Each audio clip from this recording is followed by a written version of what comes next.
충분하다. 운동을 일주일에 30분 이상이라도 하시는 분들 챙겨보세요. 네, 행복하려면 해야 된답니다.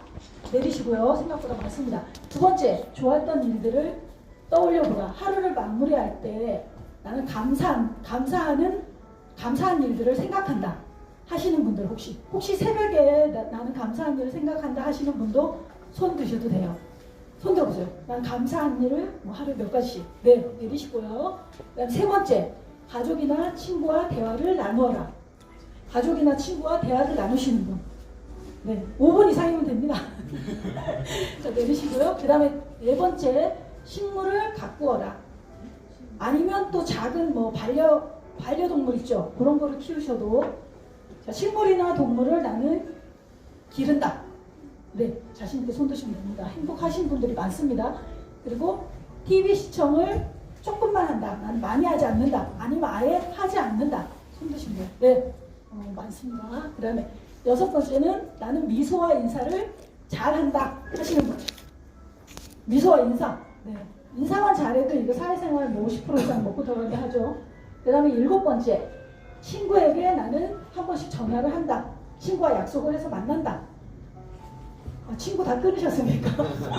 네, 그래서 또 여덟 번째, 하루에 한 번 나는 유쾌하게 큰 소리로 웃는다 하시는 분들 손 들어보세요. 그럼 소리 안 내고 웃는다도 좋습니다. 소리 안 내고 나는 미소만 짓는다. 네, 좋아요. 그 다음에 아홉 번째, 나는 나에게 작은 선물을 한 번씩 한다. 손 드시면 됩니다. 명품백 이런 거 말고 좀 이렇게 간소한 거라도 소확행으로 난 나 자신에게 선물을 한다. 네, 내리시고요. 열 번째, 나는 누군가에게 친절을 한 번씩 베푼다. 네. 네. 이렇게 10가지 행복해지기 위한 그런 이제 그런 것들을 제가 준비를 해봤어요. 행복하신 분들이 많은 것 같네요. 네. 그래서 저는 이제 요 정부 시범 사업에 대해서 준비를 했는데 본론으로 이제 들어가겠습니다. 첫 번째가 그 국가기록원에서 하는 건데요. 요거는 기록관리 플랫폼 구축 시범 사업을 이제 정부에서 요거 다 올해 하는 일들이에요. 2019년도에. 근데 기록물들이 사실 우리나라 막 통합이 안 돼 있고 엉망진창입니다. 그리고 아직도 종이 문서들이 너무 많아요. 이번에 산불이 크게 났을 때 제가 너무 인상 깊게 보았던 뉴스 영상이 법원의 재판 자료들이 불에 탈까봐 공무원들이 전부 다 뛰어가서 그 자료를 막 가지고 나왔대요. 근데 만약에 이게 블록체인으로화 되어서 서류들이 제대로 전자로 잘 되어 있었다면 그렇게 허둥지둥 막 불길을 막 뚫고 가서 그 꺼내올 일 없었을 것 같아요.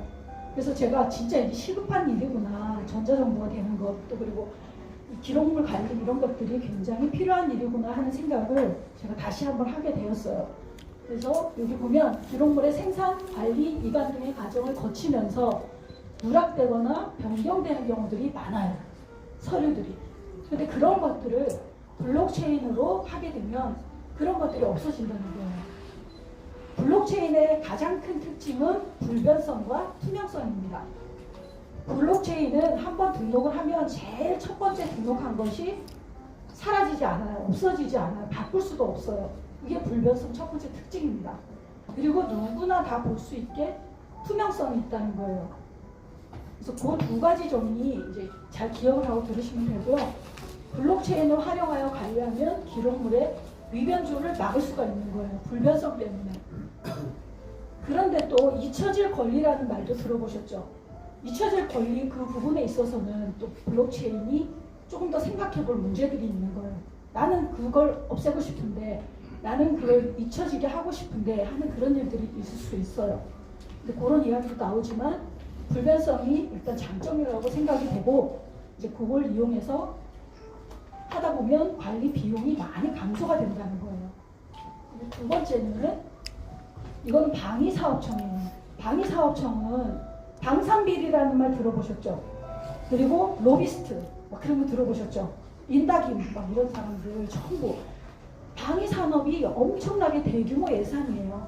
그래서 여기에다가 블록체인을 도입하면 제안서 접수나 평가 시스템 이런 곳에 다 블록체인을 하면 평가 과정을 투명하게 관리할 수 있다는 거예요.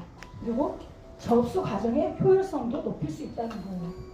그래서 방위사업청 이게 굉장히 사업 자체도 크고 공모할 때도 지금 이 한국 정부에서 12가지를 하게 되면 사업자들이 공모를 하게 됩니다. 그래서 6억 이상 이제 지원금을 받게 돼요. 그러니까 공모하면서 블록체인 산업들이 살아나는 거예요. 그 연구하는 분들하고. 그래서 그런 것들이 있고 방위사업청 큰 그 비중을 차지하는 것인데요. 블록체인화 된다면 투명하게 되면서도 효율성이 높아지는 그런 겁니다. 그럼 세 번째는 병무청에다 이제 이게 내려온 건데요. 인증서가 없는 민원 서비스 제공. 지금 이 블록체인이 잘 된다면 이번 정부는 진짜 대단한 업적을 세우는 거예요. 이번 정부의 목표들이 이 블록체인의 내용들과 겹치는 부분이 굉장히 많아요. 그리고 4차 산업혁명위원회가 추구하는 목표들과 겹치는 내용들도 많아요. 이번 정부가 내세운 공약 중에 하나가 공인인증서를 없애겠다 했었어요. 근데 아직 못 없앴죠. 근데 블록체인화 시스템으로 개인 아이디를 만들게 되면 없앨 수가 있습니다. 그래서 시범적으로 지금 이제 해요. 병무청에서 이런 걸 해서 공인인증서 대신 디지털 아이디 개념을 도입합니다. 그리고 보안 인증 모델을 만들어요. 그리고 효율적인 전자문서를 유통시키고 검증하는 체계까지 되는 거예요. 그래서 그런 것을 하게 되고요. 그다음 네 번째는 재난재해 대응 서비스 구축 시범사업. 요거는 부산광역시에다가 맡겼습니다. 정부가. 방제 시스템이란 말 들어보셨죠? 재난에 대해서 이렇게 하는 건데 우리가 무슨 사건이 터질 때마다 컨트롤 타워도 얘기하고 부서별로 얘기는 하지만 실제 책임 아무도 지는 곳이 없죠. 이게 매뉴얼도 없고 시스템이 되어 있지 않기 때문이에요. 근데 이런 재난과 재해와 도시 안전관리와 이런 것들이 채널이 통합돼서 서비스를 구축해 놓는다면 이게 제대로 돌아갈 수밖에 없는 거예요. 이거를 블록체인으로 정리를 할 수 있다는 거예요. 그래서 재난과 재해에 실시간 대응하기 위한 목적이고요. 여기 또 세 번째 줄에 보면 글로벌 표준 플랫폼 구축이라고 있어요. 근데 표준이 굉장히 중요합니다. 공부할 때도 학문적인 면에서도 표준이 중요하지만 지속적인 성장 발전을 위해서도 이 표준이 굉장히 중요해요. 근데 표준인데 또 글로벌이 붙었죠. 세계적 표준을 만들고 싶어 하는 거예요. 그래서 이거를 부산광역시에다 이제 해서 진행을 하고 있습니다. 그 다음에 다섯 번째가 스마트 하스피탈 서비스 개발 사업이에요. 요거는 스마트 헬스케어 뭐 이런 이야기 들어보셨죠? 이게 4차 산업혁명에서 이제 나온 이야기들인데 병원이야말로 진짜 너무 좀 낙후됐어요. 모든 서류라든지 또 내가 서울대병원 갔는데 만약에 세브란스 병원 옮기고 싶으면은 또 다시 검사해야 되고 불편한 사항들이 너무 많아요. 접수라든지 예약이라든지 대기라든지 또 보험 처리까지 굉장히 불편한 일이 많아요. 그리고 내 돈 내고 먼저 또 치료받고 보험사에 넣어서 또 돈 받아야 되고 이런 것들이 블록체인 이 서비스로 다 되면요. 내가 병원 가서 치료받으면 통장에 돈이 자동으로 들어옵니다. 보험사로 넘어가고 자료가. 그래서 들어오고 그리고 병원의 기록들이 진료 기록들이 지금은 철저하게 병원 중심으로 돼 있어요. 근데 개인 중심, 환자 중심으로 돼서 내가 내 자료를 마음대로 볼 수도 있고 다른 병원에다 갖다 줄 수도 있게 돼요. 그래서 많이 달라지는데 현재 병원 중심 관리에서 환자 중심의 건강 기록 관리로 전환이 될 거고요. 또 의료 및 의료 정보 교환 과정에 드는 시간과 비용이 또 감소됩니다. 그리고 진료 예약, 대기 이런 것들이 좀 간편해져요. 시간이 막 안 맞잖아요. 3시까지 오라고 그랬는데 막 4시까지 가면 기다려야 되고 또 대기가 또 10명이고 같은 시간대 이런 식으로 그런 것들이 좀 정리가 된다는 거예요. 그리고 진료비 결제하는 것 부분이라든지 또 건강관리의 정보 이런 것들이 다 좀 제공 편리하게 볼 수 있게끔 제공이 되게 한다는 이야기입니다. 그리고 전자처방전 그리고 보험 청구 서비스 체계를 구축하게 돼요. 요거는 이제 서울의료원의 시범 사업으로 맡겼습니다. 그래서 진행이 되고 있고요.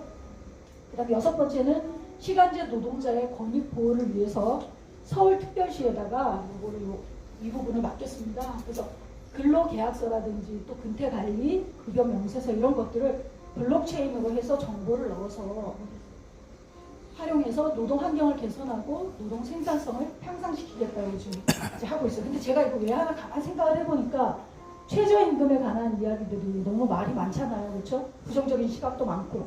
그러니까 아마 이거를 하면서 이렇게 좀 좋은 방향으로 선회하기 위해서 이런 항목을 넣은 것 같아요. 그래서 그렇게 서울특별시에서 하게 됩니다. 그리고 해썹이라고 이거 왼쪽 편에 보면은 안전관리 인증이 이만큼 많이 보셨죠? 뭐 음식에 거의 붙어 있습니다. 마트에 가면은 이 동그란 게 막 붙어 있어요. 라면에도 붙어 있고 뭐 빵에도 붙어 있고 많이 붙어 있어요. 이게 식품의약품안전처에서 안전하다고 음식이 안전하다고 고민한 건데요. 이게 전부 중구난방 여기저기서 막 관리를 하고 있었어요. 그래서 이거를 센터 한 군데로 만들어서 하나로 모아서 또 사물 인터넷과 같이 이걸 활용하겠다 이렇게 시스템을 연계해서 구축하겠다 이런 내용으로 이제 하고 있습니다. 그래서 통합된 식품안전관리 체계 구축. 지금은 해썹마크가 붙어 있어도 이게 제대로 신뢰성이 안 가요. 뭐 라면이라든지 막 사건 터진 것들 많죠. 과자라든지 이런 것들 공장에서 뭐가 나왔다, 뭐 개봉을 했는데 뭐가 묻어 있었다, 기름이 이런 것들 다 많았지 않아요? 그래서 그런 부분에 대해서 좀 민감하게 이제 해보고자 이런 플랫폼을 구축해보겠다는 내용입니다. 그다음 8번째는 이제 여기는 우정사업부예요. 그래서 우정사업부 이걸 보면 지금 모바일 시대고 굉장히 빠르게 변하는데 아직도 우편물은 그냥 우체국을 통해서 왔다 갔다 하죠. 종이로 문서로. 그런 것들을 이제 전자우편 사서함 시범 사업을 통해서 바꿔보겠다는 거예요. 그래서 굉장히 비용도 많이 든대요. 이거를 어디까지 가 있나, 내 택배가 어디까지 가 있나, 등기가 어디까지 가 있나, 그리고 카톡으로 요새 또 전송을 해주죠. 카톡 전송도 해주고 뭐 여러 가지 그런 것들이 비용이 굉장히 많이 들어서 블록체인으로 좀 이렇게 잘 시스템을 구축하면 한 672억 정도가 절감을 할 수 있겠다고 보고 있는 거예요. 그리고 우체국 우정사업부는 정부 소속 기관이에요. 그래서 작년부터 거래할 때 수수료도 없어요. 우체국은.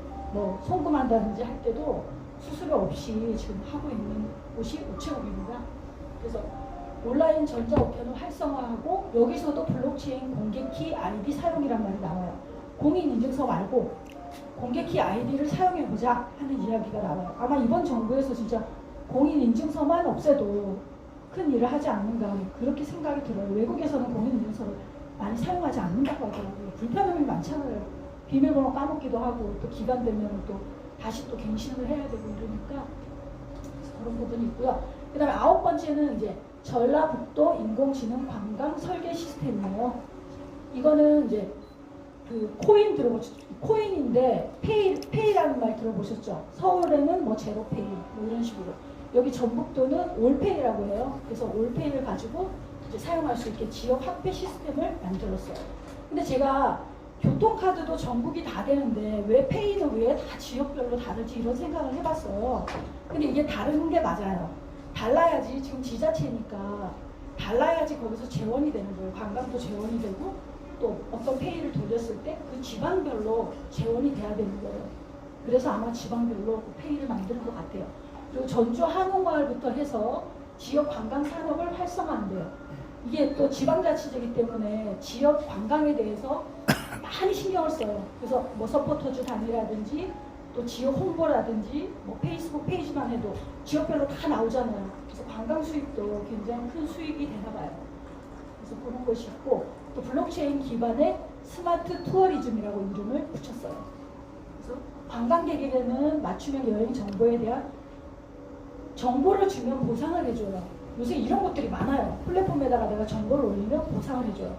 학교에도요. 연세대하고 포스텍대학에는 정보를 올리면 보상을 해줘요. 그래서 그걸 가지고 학생들이 매점이나 식당이나 서점에 가서 그 페이로 계산을 해서 먹을 수 있게끔 지금 2군데서 지금 시작을 했습니다. 연세대하고 포스텍대학에서. 그리고 또 거기는 투표도 학생회장이라든지 이런 거 뽑을 때도 블록체인 기반으로 해보겠다 해가지고 신문에도 또 나왔고 뉴스에도 나왔습니다. 그 다음에 소상공인들에게는 이 페이를 하게 되면 수수료가 없어요. 결제 수수료가 없으니까 편리한 거예요. 쓰기도 좋고. 내가 돈을 받았을 때도 수수료를 떼지 않으니까 소상공인들에게는 더 좋습니다. 그리고 관공서에서 봤을 때는 관광 정책 수립을 위한 자료를 수집하기 좋다는 점. 이건 이제 전라북도에서 시행을 하고 있어요. 그 다음에 10번째는 이제 제주도에 제주도는 전기 자동차 산업이 앞서가고 있어요. 그래서 전기 자동차 산업이 앞서가고 있기 때문에 그러니까 배터리 그쪽도 전략이 있는 곳이에요, 이쪽이. 근데 저는 안타까운 게 블록체인 시대고 제주도지사가 그렇게 코인으로 그걸 하고 싶어 했잖아요. 특구를 만들고 싶어 했는데 정부에서 너무 규제가 많다 보니까 이 블록체인 코인으로 풀어줘야 될 곳인데 폐배터리로 이게 전략이 잡혀서 조금 안타깝기도 하더라고요. 그래서 폐배터리의 관리로 또 재활용을 해서 에너지 비용을 절감하는 거를 이제 제주도에서 시범적으로 하고 있습니다. 그 다음에 이제 11번째인데요. 요거는 한국 남부 발전 거기서 시행을 하는 건데요. 요게 신재생 에너지라는 이야기 들어보셨죠? 많이 들어보셨죠? 그리고 공급 인증서 거래 시스템이라고 하는데요. 설비 용량이 500메가와트 이상 되는 발전 사업자는 신재생 에너지를 생산을 해내야 돼요. 그게 의무사항이에요. 그래서 거기에 해당되는 곳들이 한국수력원자력, 그리고 지역 난방공사, 그리고 포스코, 그리고 GS의 EPS 이렇게 있습니다. 해당되는 곳이. 그래서 여기에다 블록체인을 도입해서 신재생 에너지 공급 인증서 거래 시스템을 구축하겠다는 거예요. 그래서 업무의 효율성과 투명성을 향상시키겠다는 목적으로 하고 있습니다. 이제 마지막. 좀 어렵죠? 딱딱하고. 마지막은 이제 탄소 배출권이에요. 탄소 배출권, 이거 탄소 배출권 혹시 들어보셨어요? 탄소 배출권? 탄소 배출권은 2015년도에 우리나라에서 이제 이거 거래제를 시행을 했어요. 탄소를 얼마까지 배출하라는 그 양이 있어요. 네. 그 양이 넘어서면은 그 다음부터는 거래를 해야 돼요. 그래서 그것도 이제 신뢰성과 안정성이 그동안은 없었어요. 근데 블록체인을 도입해서 신뢰성과 안정성을 확보하자는 이야기예요. 그 부분에 대해서. 그래서 위변조를 막고 또 신뢰성을 회복하고 이중거래도 방지하고 그리고 거래의 안정성을 추구하자 하는 것이고요. 이건 역시 표준을 세우는 것을 목표로 하고 있어요. 표준을 세우면은 진짜 우리나라가 아마 글로벌 표준을 세운다면 대단한 일입니다. 이번 정부에 있어서 대단한 업적이 될 거예요. 그래서 이렇게 정부에서 시행하는 것들을 제가 준비를 했었고요. 여기 보면 이제 제가 출력을 했는데 블록체인 공공선도 시범사업 사업자 공모 이렇게 사업자를 공모했어요. 1월달에 이번 1월달에 그런 블록체인 산업을 하고 있는 뭐 스타트업이라든지 대기업들이라든지 중소기업이라든지 참여할 수가 있는 거예요. 그래서 이렇게 흘러가고 있다는 거. 그리고 4차 산업혁명 시대에는 블록체인을 모르고는 안 됩니다. 그리고 블록체인이 이게 지금 제가 말씀드린 거는 퍼블릭 블록체인이에요. 그래서 이런 부분들이 이렇게 정부에서까지 이거를 밀고 나간다는 얘기는 그만큼 기술이 좋고 이게 비트코인도 지금까지 거래가 되면서 한 번도 오류가 난 적이 없대요. 블록체인 기술로 하는 거거든요. 시스템이 굉장히 좋다는 거예요. 그 특성들, 좋은 특성들이 많기 때문에 그렇게 이제 해 나가고 있는 겁니다. 오늘 잘 오셨고 이제 다음 강의는 우리 최재형 원장님께서